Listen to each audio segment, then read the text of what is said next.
What's good with YouTube? You already know. Big Flocka with a convict's perspective, and I'm smashing, dashing, sliding on through that little bit of energy. Please hit the like, subscribe, comment, do all those things to help support this channel, and hit that bell notification for future fire content. And as you can tell, we're going to be talking about another prison gang, another organization that started out there in Texas, right? It's called the Raza Unida, which is basically the Raza United. Basically, this was a Latino group that started in the late 80s, and most of its members originally were from southern Texas. The founders of the gang were convicted felons from Corpus Christi, Dallas, and surrounding areas. And basically, they started off as a protection group from what you would call the Mexican enemy. As they were set on protecting Raza from the gangs such as the Mexican enemy and Texas Syndicate, they initially had their first conflict with the Barrio Azteca when the Barrio Azteca ended up murdering an RU member who ended up being, what the Barrio Azteca said, a former Barrio Azteca, so basically a dropout. Eventually, the RU was able to investigate and find out that this was in fact true, so they had no retaliation. Now, shortly thereafter, they also had a beef that was instigated by the Mexican enemy. A brief war with the Raza Unida pursued, and 3 members of the Raza Unida were killed in an attack from the Mexican Mafia at the Coalfield State Prison. This was around 92.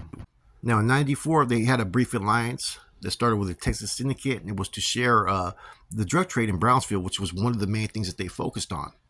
Now, in 97, the HPL, right, which is another group we are going to be discussing, declared war on the Raza Unida after the RU members refused to allow the HPL to recruit new members at a South Texas facility. Now, by 1998, they committed one of the first murders of one of their own members, which ended up being an individual named Luis Huicho Luna. So they were already starting to have activities out there on the streets, and he was killed basically for breaking gang rules. In May of 1999, the Mexican enemy declares war on the Raza Unida over a conflict involving drugs in the streets of Corpus Christi or territory. A member of the Raza Unida is brutally murdered at the Connolly unit in Kennedy, Texas by Mexican enemy members. Shortly thereafter, in August of 99, the Mexican Mafia, 21 of its members, attacked 6 members of the Raza Unida at Dominguez State Prison in San Antonio, Texas. So as you notice, a lot of these Texas group, it's all over territory, drug trade and whatnot, recruitment, and over who pretty much has control of the prison, man. Now, after a short war with the Mexican enemy, a peace treaty truce ended up occurring in January of 2000. Now, in 2002, as the Raza Unida was trying to establish itself, they ended up stabbing a Texas Syndicate member to death at Polinsky Unit in Livingston, Texas. This murder was basically a statewide war between both the gangs. By 2003, the Raza Unida declares war on the HPL over drug-related conflicts. Like I said, it continues to happen.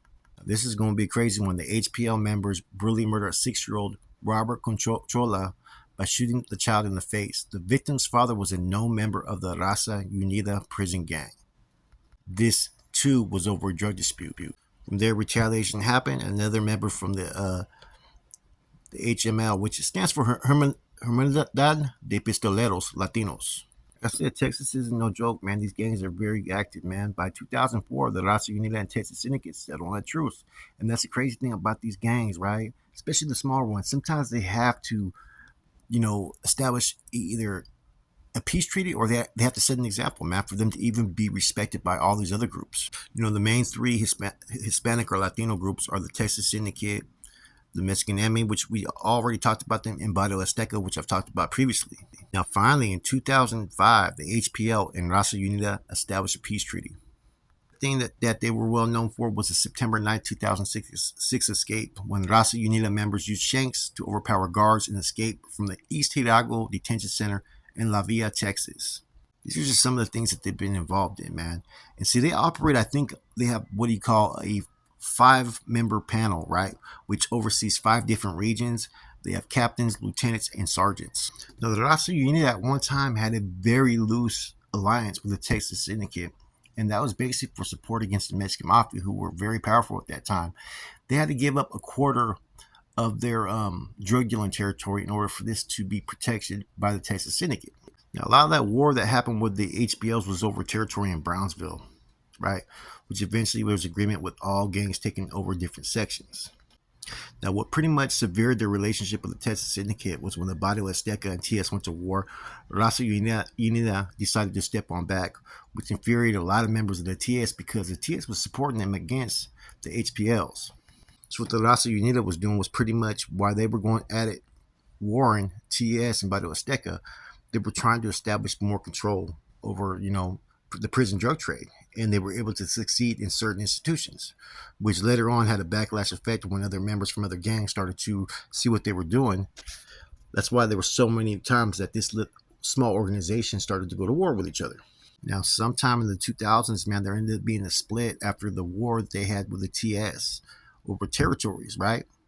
They ended up having two different factions. They could not reach an agreement or truce within their own organization. Now, the name of these two factions trip on this, right? The majority of the main faction is called RU Sureños, which make up members of southern part of Texas, and the minority faction from Dallas, which remains Raza Unida. The split caused a loss of morale for many of the organization's original members, and several hundred quit. Now, their symbols of the RU is basically an eagle with both Mexican and American flags. Their territory is Corpus Christi, Houston, Dallas, and they have small chapters across the United States. They have no alliances at this time. They have 700 known members.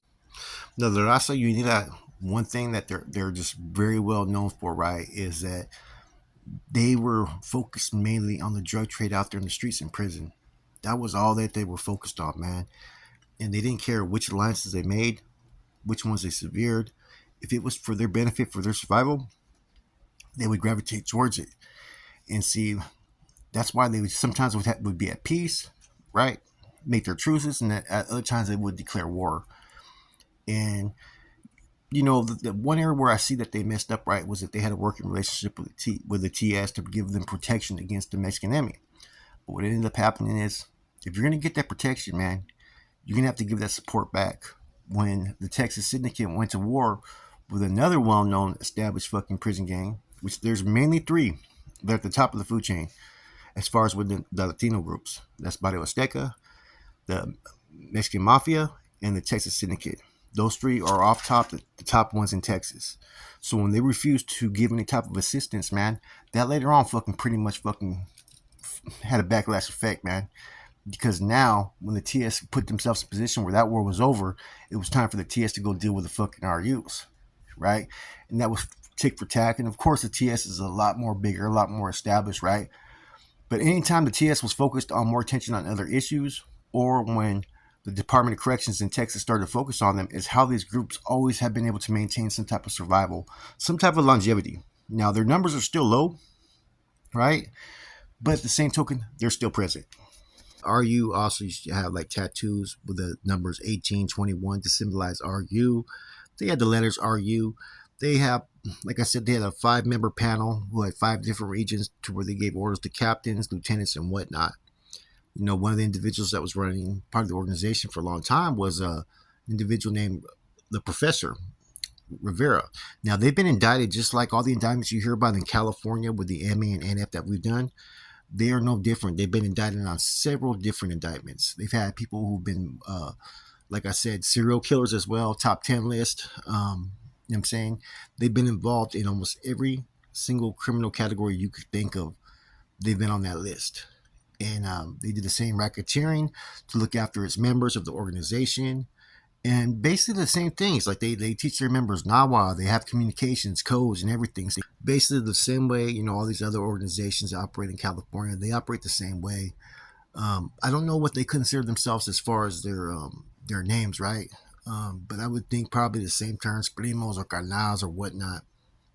And they have the same organizational ideals as far as to establish, being self-supporting. But they'd be doing some cutthroat things, man. Like some of the cases I've been reading about, man, and what they accept in Texas is totally different than what you experience in California.